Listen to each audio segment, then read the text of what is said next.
জল আর থই থই গোটা স্কুল। হাতে জুতো মাথায় ব্যাগ নিয়ে ক্লাসে যেতে হচ্ছে পড়ুয়াদের। স্কুল তো নয়, যেন একটা আস্ত পুকুর। এমনই ছবি ধরা পড়ল ডোমকলের গড়াইমারি প্রাথমিক বিদ্যালয়ের। অভিযোগ, দীর্ঘ 4 বছর ধরে স্কুলের এই অবস্থা। বর্ষাকালে বৃষ্টি হলেই গোটা স্কুল চত্বর জলে জমে যায়। 1 হাঁটু জল পেরিয়ে অত্যন্ত সমস্যার মধ্যে দিয়ে স্কুলে আসতে হয় পড়ুয়া ও শিক্ষক শিক্ষিকাদের। এই কারণে স্কুলে কমছে উপস্থিতির হার। তবে অভিযোগ জানিয়ে কোনো সুরাহা না হওয়ায় প্রশাসনের গাফিলতির অভিযোগ তুলেছে স্কুল কর্তৃপক্ষ। মানসিক স্বাস্থ্যের জন্য সবার আগে যে নামটি মনে ভেসে ওঠে, সুস্থ মনের ঠিকানা মনোবীক্ষণ। যোগাযোগ নাম্বার 7477799513।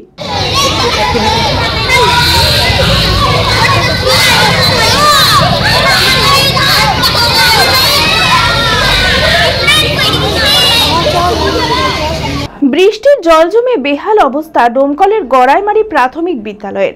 গোটা স্কুল চত্বরে 1 হাঁটু জল। হাতে জুতো মাথায় ব্যাগ নিয়ে ক্লাসে যেতে হচ্ছে পড়ুয়াদের। 1 হাঁটু জল পেরিয়ে অত্যন্ত সমস্যার মধ্যে দিয়ে স্কুলে আসতে হয় পড়ুয়া ও শিক্ষক শিক্ষিকাদের। বাড়ছে মশা, নানান পোকামাকড়ের উপদ্রব। অসুস্থ হয়ে পড়ছে অনেক পড়ুয়ারা। এই কারণে স্কুলে কমছে উপস্থিতির হার। মিড ডে মিল রান্না থেকে শুরু করে ক্লাস করাতেও অত্যন্ত সমস্যায় পড়তে হচ্ছে। দ্রুত জল নিষ্কাশনের দাবি জানিয়েছেন অভিভাবকেরা। স্কুলে জল বাতি আছে, তো আসবে কি করে? সর্দি গরম লেগে যাবে, যে অসুখ করবে ছেলেপিলি, তাহলে কি করে হবে? হ্যাঁ, তো মাস্টাররা বলছে, মাস্টার বলছে সরকার না করলে আমরা কি করব? আমরা চাই স্কুল ভালো হোক, জায়গাটা উচ্চ হোক। জল অনেক দিন ধরে তো এরকম, বছর 3 ধরে এরকম হচ্ছে। আমাদের স্কুলের হেডমাস্টার মশাই উনি তো অনেকবার পিডিও অফিস জানিয়েছেন, এসআই অফিস জানিয়েছেন, কিন্তু কোনো পদক্ষেপ নেয়নি। পঠনের বাচ্চাগুলো আসতে পারছে না জলের মধ্যে। অভিভাবক বলে করে কেউ নিয়ে আসছে, কেউ গাড়ি করে নিয়ে আসছে, হাত ধরে নিয়ে আসছে। আমরা ওখানে কাউকে বড়দেরকে দিয়ে সঙ্গে করে নিয়ে আসাচ্ছি। অনেকে পড়ে যাচ্ছে, কাদা মাখছে, আবার পাঠিয়ে দিচ্ছি বাড়ি। এরকমই সমস্যা হচ্ছে। ছাত্র না আসলে আমরা কী করে পড়াবো? আমাদেরও সমস্যা। আমরা তো বেটা ছেলে না যে আমরা প্যান্ট গুটিয়ে আসবো, আমাদের শাড়ি পরে আসতে অসুবিধা হয়। হাঁটুর ওপরে জল চলে যায়, তখন আমরা মেয়ে মানুষ কী করে আসবো অতটা জলের মধ্যে দিয়ে? তবুও তো আসি ওইভাবে। অভিযোগ, দীর্ঘ 4 বছর ধরে স্কুলের এই অবস্থা। অভিযোগ জানিয়েও কোনো সুরাহা না হওয়ায় প্রশাসনের গাফিলতির অভিযোগ তুলেছে স্কুল কর্তৃপক্ষ। বিষয় হচ্ছে, গত বছর আপনারা এসেছিলেন, আমাদের স্কুলে যে সমস্যা, বৃষ্টি হলে পুরো স্কুল চত্বর জলমগ্ন হয়, সেটা নিয়ে খবর মাধ্যমে প্রচারিত হয়েছে এবং আমি দায়িত্ব নিয়ে মাননীয় অপর বিদ্যালয় পরিদর্শক ডোমকল দক্ষিণ সার্কেল এবং সেই সঙ্গে আমি ডোমকল সমষ্টি উন্নয়ন আধিকারিক মাননীয় বিডিও সাহেবকে লিখিত সমস্ত কিছু বিদ্যালয়ের সমস্যা আমি জানিয়েছি। আমার স্কুলে বরাবরই উপস্থিত হার ভালো, কারণ স্কুলের পঠন মানটা আমি প্রধান শিক্ষক পদে যোগদান করার পর যথেষ্ট ওই জায়গাটা আমি ভালোভাবে দেখি। আর পার্সেন্টেজ আমাদের স্কুলে ভালো। গত পরশুদিন আমাদের স্কুলের প্রায় 250 মতো ছাত্র প্রেজেন্ট ছিলেন। স্কুলের যা পরিস্থিতি, তাতে আমাদের সঠিকভাবে মিড ডে মিল বা আমাদের পঠন সহ বিদ্যালয়ের যে আনুষঙ্গিক কাজ সত্যি আমাদের চালাতে খুব দুর্বিষহ।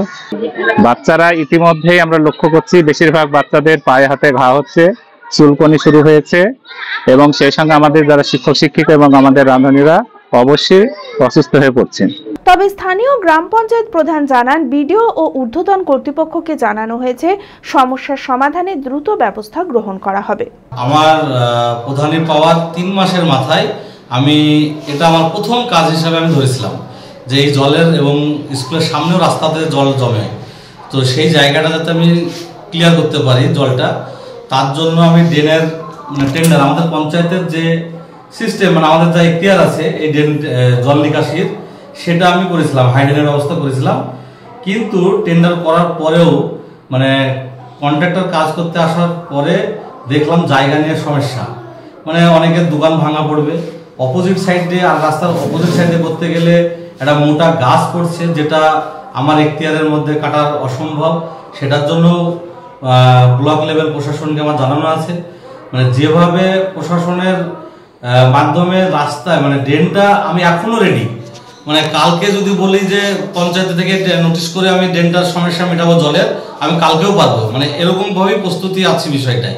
কিন্তু এখানকার স্থানীয় মানুষকে সচেতন হয়ে, বাজারের ব্যবসায়িক এবং আরো যারা আছে বিশিষ্টজন, তাদেরকে সচেতন ভাবে এই ড্রেনের সমস্যাটাকে মেটাতে হবে। 2 বছরের মধ্যে আমরা হয়তো পারলাম না, কিন্তু সেটা হচ্ছে নিয়মের বেড়াজালে, আইনের বেড়াজালের জন্য। এটার জন্য দুঃখিত। এটার জন্য আপনাদেরকে হয়তো বলবো যে আপনারা প্রশাসনিক, উচ্চ প্রশাসনিক লেভেলে এই প্রশ্নটা আপনারা করুন যে কি হয়ে আছে। যে হরিহরপাড়ার অ্যাডভান্স টিভিএস মোটরস গতি, স্টাইল আর শক্তির মেলবন্ধন। আপনার স্বপ্নের রাইড এখন হাতের মুঠোয়। আসুন হরিহরপাড়ার অ্যাডভান্স টিভিএস মোটরসে আর খুঁজে নিন নিজের পারফেক্ট রাইড। আধুনিক ডিজাইন, উন্নত মাইলেজ ও পারফরমেন্স, নির্ভরযোগ্য সহজ সার্ভিসিং, টিভিএস এর নিত্য নতুন মডেলস আর এক্সক্লুসিভ অফার শুধুমাত্র আমাদের শোরুমে। ঠিকানা হরিহরপাড়া অ্যাডভান্স টিভিএস মোটরস। মনে রাখবেন, মুর্শিদাবাদ হরিহরপাড়া, সড়কপুর মোড়। যোগাযোগ নাম্বার 9477024507 অথবা 9832214953। এছাড়াও ঈদ উল ফিতর স্পেশাল অফার। ঈদের আনন্দে এবার যুক্ত করুন আপনার স্বপ্নের রাইড।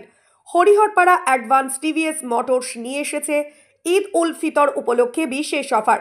বাইক কিনলেই পাচ্ছেন নিশ্চিত উপহার ও আকর্ষণীয় ডিসকাউন্ট। সহজ কিস্তিতে বাইক কেনার সুবিধা, ফ্রি হেলমেট ও এক্সক্লুসিভ গিফট।